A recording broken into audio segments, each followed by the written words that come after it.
Hello students, today we'll start with the new chapter, Units and Measurement. So physics basically is a study of matter and natural phenomena. So it's a measurement of all associated attributes of a phenomenon and which is very essential in order to conduct an in-depth inquiry and deduction of facts and laws in physics. So, the accuracy of measurement of physical quantities determines the exactness of facts and laws deduced. Right. So, what is a physical quantity? So, physical quantity, whatever quantities, whatever things we look around, they all are physical things. And if we can measure them directly or indirectly, so those things are called physical quantities. Physical quantities, what are physical quantities? Quantities which can be measured directly or indirectly are called physical quantities. Now next is, what is measurement? So measurement is actually the comparison of numerical magnitude of a physical quantity with an accepted reference standard known as unit of measurement. Right. So basically a magnitude consists of two parts, that is numerical value and a reference unit. Just like if I say 1 kg apples, so 1 kg apples means 1 kg. So 1 kg is magnitude whose numerical value is 1 and reference unit is kg. So we are talking about physical quantity, that is mass. Right. Next we'll study about the classification of physical quantities. So physical quantities can be classified as fundamental or base quantities and also the derived quantities.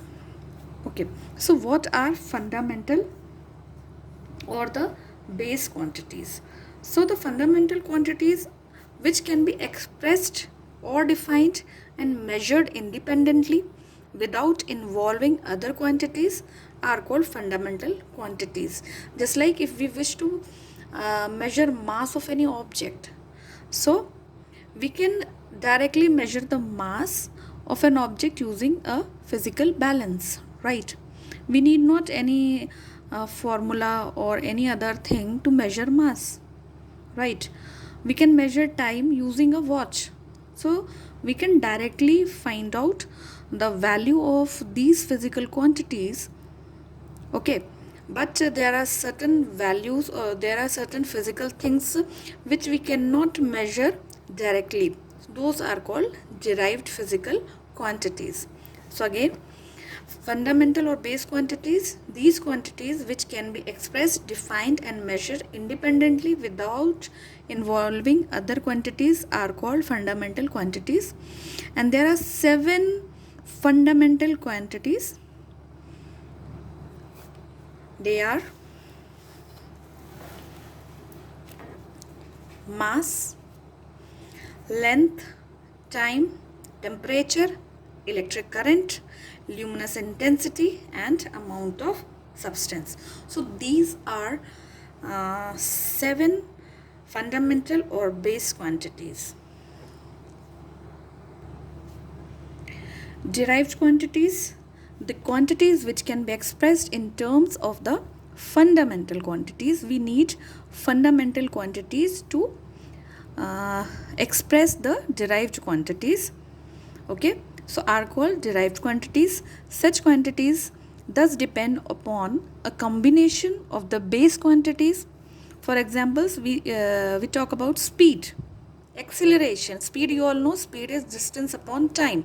What is distance? Distance is nothing but length, and it is a fundamental quantity.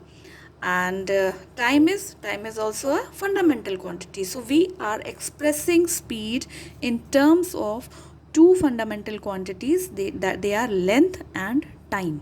Length upon time will give you speed.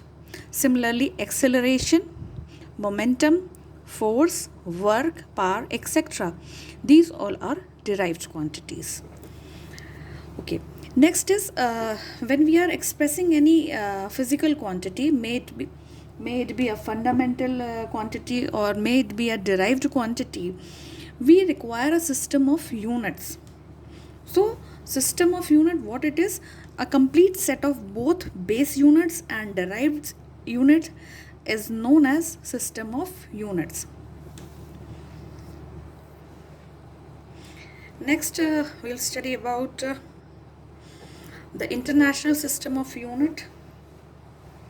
So this system of unit is recommended throughout the world for all scientific, technical, industrial and commercial work. It is abbreviated as SI system of units. SI system of units involves 7 fundamental units. Just a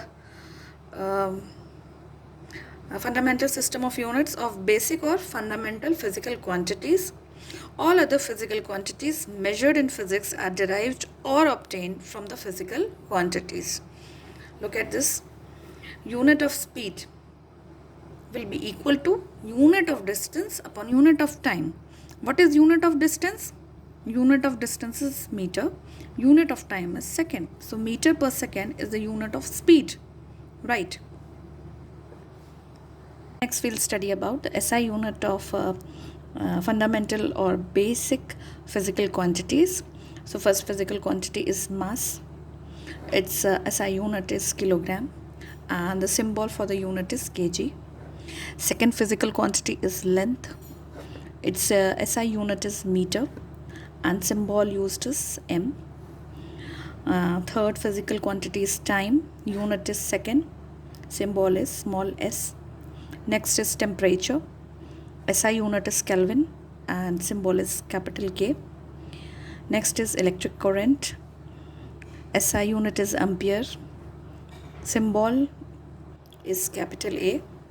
Next is luminous intensity. Its SI unit is candela. Symbol for unit is CD. Next is amount of substance.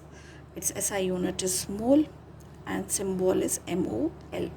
Right. So these are base or the fundamental physical quantities. Their SI unit and the abbreviation that we will use further in the chapter. So next we are having 2 supplementary units. First is plane angle. Plane angle is the angle subtended by an arc of a circle at its center. It is the ratio of length of its arc to the radius of the circle. Suppose this is a sector of a circle. So here you can see this is R, this is also R.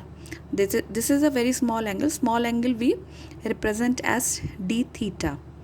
It is a fragment, that is why we are writing d theta. D theta means very small angle, right? We represent in physics very small things along with this d.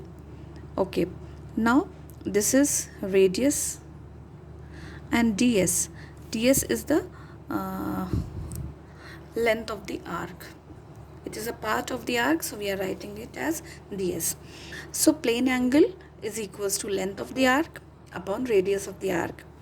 So what is the plane angle over here? It is d theta. So d theta is equals to what is length of arc? It is ds upon r. And the unit is for this plane angle is radian, abbreviated as RAD. The angle subtended by an arc of circle at its center is equal to 1 radian if the length of arc is equal to the radius of the circle, and also 360 degree is equals to 2 pi radian. So this is supplementary unit, right? And next supplementary unit is solid angle. So solid angle means if we cut a section from any 3-dimensional solid, right?